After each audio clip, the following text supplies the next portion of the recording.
Okay, I went to Waverly, Tennessee, which is Humphreys County, and I did a video on it, which people saw, and I met Captain Andersen over the sheriff's office there, and I had a great interaction. Anyway, I lost the video. I was dealing with two different cameras, and one failed, but I actually found I was using the other one as primary and this one as a backup. So I didn't think I'd be using this video or it'd be much better quality, but I still think this is worth seeing. I actually called Captain Andersen, thanked him, and I'm going to go back and see if he'll re-give me the tour. And I'm going to try to meet the sheriff and go by the jail and try to make a much better quality video out of this. But he was so wonderful. It was so refreshing. Especially this was right on my way to Memphis, where my experiences weren't as good. So anyway, that's what this video is.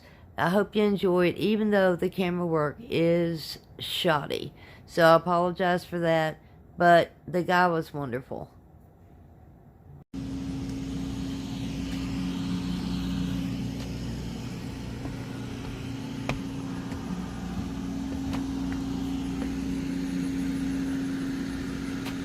Isn't that humongous? How can I help you? I'm just checking out that humongous mobile command station. Pretty cool, huh? Yeah, it's really impressive, I must say. That's really cool. Is your lobby open to the public? As far as... Just to walk in and Yeah, the lobby? But you can't videotape Is it a public lobby? it. I mean, it's a sheriff's office. But can the public come in there? Yeah, to ask questions or whatever. Is your supervisor here? Right here. Hi. I was just getting video of the mobile command station. I've been to the police station and City Hall, took video. It's part of the First Amendment on public property and public lobbies. Want a tour of it? Oh, I'd love it. Let me get the key. Thank you, sir. Well, my key's in my truck, so it's out here. Well, I gotta get the key in my truck. See? You need a key.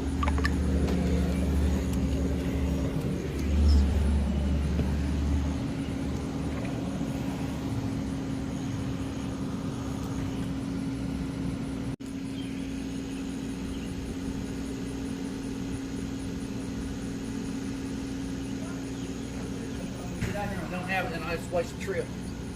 Hey, I appreciate it, sir. Yeah. What I was trying to explain to her is... My name's Clay Andersen. I'm one of the captains. It's great to meet you. What's your I'm name, Reba. Reba? Reba? Yeah.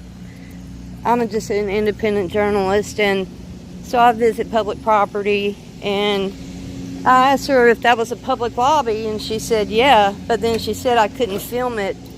But if it's a public lobby, then the First Amendment protects that. You can't go beyond a restricted area without permission. But in a public lobby that the public can gather, that is covered. And I don't think that she understood that. And I really appreciate you doing this, because this is cool. Working up front, you know. Yes, I understand. No, I understand completely. So this first step here is kind of tall. Okay. So watch out. Hold it for you. I'll give it back to you. That's okay, I got I'll it. just let you go up the steps. I don't want your phone. No, I'm fine. I'm a farm girl, so it's no big deal for me. Thank you. So Wow, everything is cool. around here when it drives. Yeah, it smells painted. So this is it vehicle you? is we actually got this for free. You kidding me? So How? this used to be a dentist office, a mobile dentist You're office kidding. that the military had. Do you mind if I point this at you while you're talking? Okay. I appreciate it. Thank So- you. I don't want to be rude. The military, you know, when they get rid of their equipment, Yeah.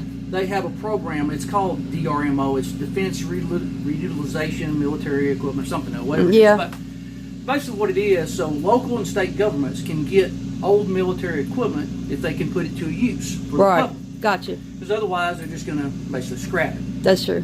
So this was a mobile dentist office, and you can't tell it now because we've remodeled the inside of it. But Yeah. at one time, there was like a big dentist chair back there, and there's an X-ray machine in this area here and stuff. Right. So they could take this out in the field like it, you know, in a combat situation. Yeah. Because just like anywhere else in combat, you can have a toothache, a root canal, all those types of things. And if you've ever been in the military, it's just like any other job.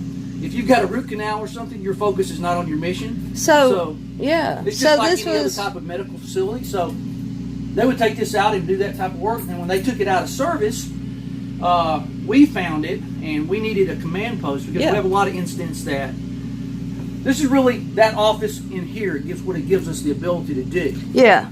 So we got a lot of remote places in the county. When you have a crime scene that lasts for hours upon hours, Yeah. and then we have several other events like starting in a couple weeks we have the National Motocross event that happens out at Loretta Lynn's Ranch. Really? It's the did not know National Amateur Motocross Championship. I might have to come It out lasts and about check that out. 12, 13 days or something out there. It usually draws about 60,000 people. So Wow. we have to set command up out there. This Yeah. is basically like our office out there. I got you. So like in the office that's here behind you, and it's Oh, not neat. it's not turned on, so I can't turn the lights yeah. on. Okay, you got your So, like, we have a radios and your dispatch center in monitors. here. All of it's so cool. Some of the computers are fixed mounted, and they'll Yeah. bring their laptops in. So we'll actually put a dispatcher in here, That's awesome. and they've got all of our radio systems. They can talk to anybody, anywhere on Is the that radio systems. countywide, statewide, citywide? Yeah, it's You got all three? everything. These are next generation radios, what they call Next Edge. Yeah. They do everything. Man. So we can communicate with fire, police, rescue, any government agency, school buses, you name it, we can talk to them. When I think about these mobile command stations, I think about on occasion when we've had the mass murders in Tennessee recently, and when we have escaped prisoners, Yeah. and using these as your mobile command post, you know, to be on the road, trying to, you know, at the scene of what's going on. So like back in the spring, we had some floods. Yeah. So we activated at that period of time. The other thing it gives us the ability to do is we can set command up out there, because in those situations, say like for motocross when it happens. Yeah. So Injuries too. there are always injuries out Of there. course. We have a lot of accidents during I'm the really races. curious about maybe coming to see it, because So I didn't what know y'all had happens it. is they can dispatch through here, and it's not overloading the 911 center. Nice. So those dispatchers aren't inundated with calls for an incident that they're not working on. So we just set this up where we need it in the field. Man, this is well utilized. And then we've got like a refrigerator here and a microwave, because you know when you're out on something for days at a time, Yeah. you've got to, Yeah. you know. So we can put cold drinks in here. We can bring in microwave. We've got fax machine. A lot of this stuff gets stored. Yeah. And we've got the television screen. So what we can do on it, I want is your television screen. we can plug that up to a satellite link, and we can look at global positioning. So we can look at aerial views of things. Yeah. And then we've got just basically this is a little office area, meeting room in here, and you can kind of close this off, shut this. So if you need to have a private meeting, That is so nice. we've used this for all kinds of things. Sometimes we have families that are, you know, basically the victim of something, and A we'll let our crisis. chaplain meet with them in here. So we That's- bring our department chaplain, and they can have a private meeting with them. That's nice. We also use it to interview suspects and other things out in the field, Yeah. and just to have a little command staff meeting. You can go in there and plan out the operation, what you need to be doing. That's cool. Oh, there you got satellite view. Yeah, this is kind of just some stuff here out there. Let me Yeah. take a look. I don't think there's anything sensitive up there. That's just I'm like not you said, videoing just in case. That's fine. This is the last thing is from a missing person case where we went out and we set command up. We're out in the wild, so we had like satellite images up. And Yeah. pull it up on the TV screen too, so you can kind of look and set your search patterns. Yeah, I Keep kept up my with camera times off and just things in like case. I kept my camera off just in That's case fine. it was, you No know. problem. That's nothing sensitive there. It's all it's a Okay. closed case. I just want to make sure just in case. Man, I appreciate you being so polite and helpful. Thank you, ma'am. Can I take y'all's picture together? Yeah. I won't do nothing with it. Oh, she's Yep. a photo bug. I love taking pictures.